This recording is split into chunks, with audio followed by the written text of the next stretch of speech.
turn out the lights, snuff the candles, Christmas is banished. That was what happened during the reign of Oliver Cromwell, but it didn't come out of nowhere. It came as a consequence of the Reformation and of the changes that that led to. It was a surprisingly slow process, and I'm delighted that Professor David Starkey is going to explain to us in detail how this extraordinary change happened, but also why it was undone when Charles II came back to the throne. You've built the groundwork from the 1530s through to the 1640s for a feeling that a long celebration of Christmas isn't godly. If it's not godly, you shouldn't do it. You should be much more serious about it. And then Cromwell comes along and he formally bans Christmas Day. Parliament sits on Christmas Day. When I was leader of the House and we were trying to get Brexit done, I would tease people by saying, well, we would have to do what Cromwell did and sit on Christmas Day again, as you can imagine. But of course, it's not just Christmas. It's the Maypole. I mean, the Maypole is one of the principal symbols of a kind of popular rebellion. But remember, they're very sophisticated about it. Again, they are fully aware. They hadn't listened to our first discussion on that, but they are very aware that the early Christianity had incorporated pagan custom.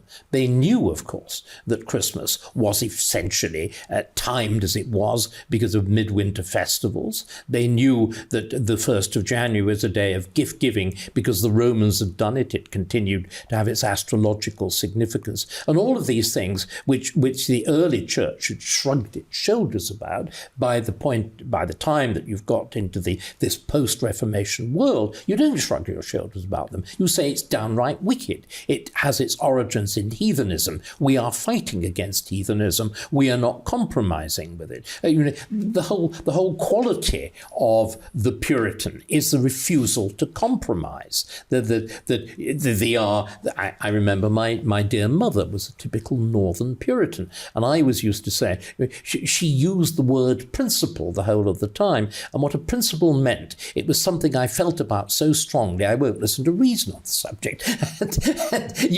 But these were men and women, we mustn't forget this, of principle, and they thought the behaviour that you were being charming and sweet and languorously sympathetic towards, they thought it was wicked. And it was also, again, it was self-improvement. It was associated with drunkenness, with licence, the things that actually destroy respectability, that destroy your ability to achieve economic self-sufficiency, prosperity, and so on. And you were part of the elect. And if you were part of the elect, you had to behave yourself because although it didn't change your chance of salvation, you needed to prove to yourself you were worthy of salvation. Yes, and even more, moreover, again, it's very, very similar to woke now. You think everybody else, because you know, of course, that your principles are the right principles, that there are no other principles. Everybody else,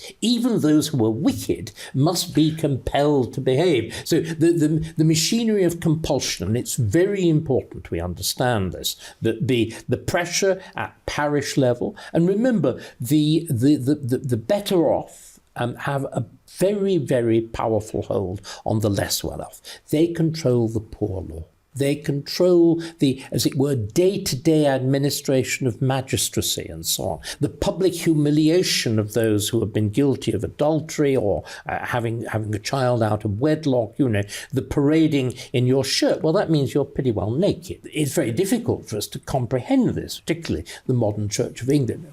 With loving, caring, whatever. It's social discipline. You've got your Puritan Revolution, you've got Cromwell in charge, you've had a build-up of 100 years that allows you to ban Christmas. And you've control of legislation and force and the machinery of the state. You have taken dictatorial powers, you've expelled MPs you don't like from Parliament, you've been much less of a Democrat. You've dissolved Parliament. Remember, the first thing that Cromwell does after cutting off the head of the king is to abolish Parliament. One forgets this, and you are never able to reconstruct any form of working polity from that point onwards. And you try, and then you have Pride's Purge and all of these things going on. And you think that Christmas is evil because of its origins and because people get drunk and enjoy themselves in a way that is ungodly. So you ban it. But people don't take any notice. Oh yes, they do. I mean, there is immense social pressure. I mean, what we forget, we had a period of military government.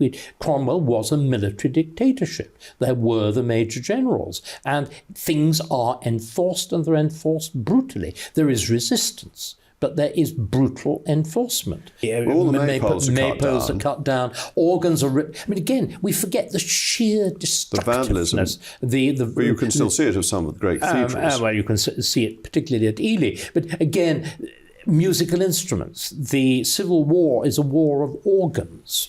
Again, in the early 17th century, as part of the reaction against Puritanism, which is such a strong feature of the first years of Charles I's reign, Archbishop Laud believes in, again, we haven't talked about the beauty of holiness, the idea of ceremony, the idea of religion is essentially sensuous, of sacramental. In other words, that these are meanings too deep for words that are to be expressed by symbolic action. And clearly, if you actually believe in the sacrament, it goes beyond the merely symbolic into actual change and so on. All of that's there. And then, so you're putting back the organ, you're putting back the altar, you're sometimes even crucifixes. You're certainly putting the communion table to the east end of the church, you're railing it round, you are putting candles and candlesticks and all the rest. It's a period of astonishingly sharp changes. The early 18th century, things calm down. And those passions on either side diminish. There is an increased belief in rationality, in good sense. So everything gets rather flat. The passions die and the traditions die because, of course, the pressures for social conformity, the pressures for improvement, the pressures for a moralizing society do very strongly continue. But this is in its way very satisfactory. You have the medieval Christmas, you have a long interregnum, and then you have a restoration which we, to some extent, enjoy. And we need that restoration in our Constitution as well as in our Christmas. Professor David Starkey, thank you very much indeed. And Merry Christmas. And a Merry Christmas, one and all.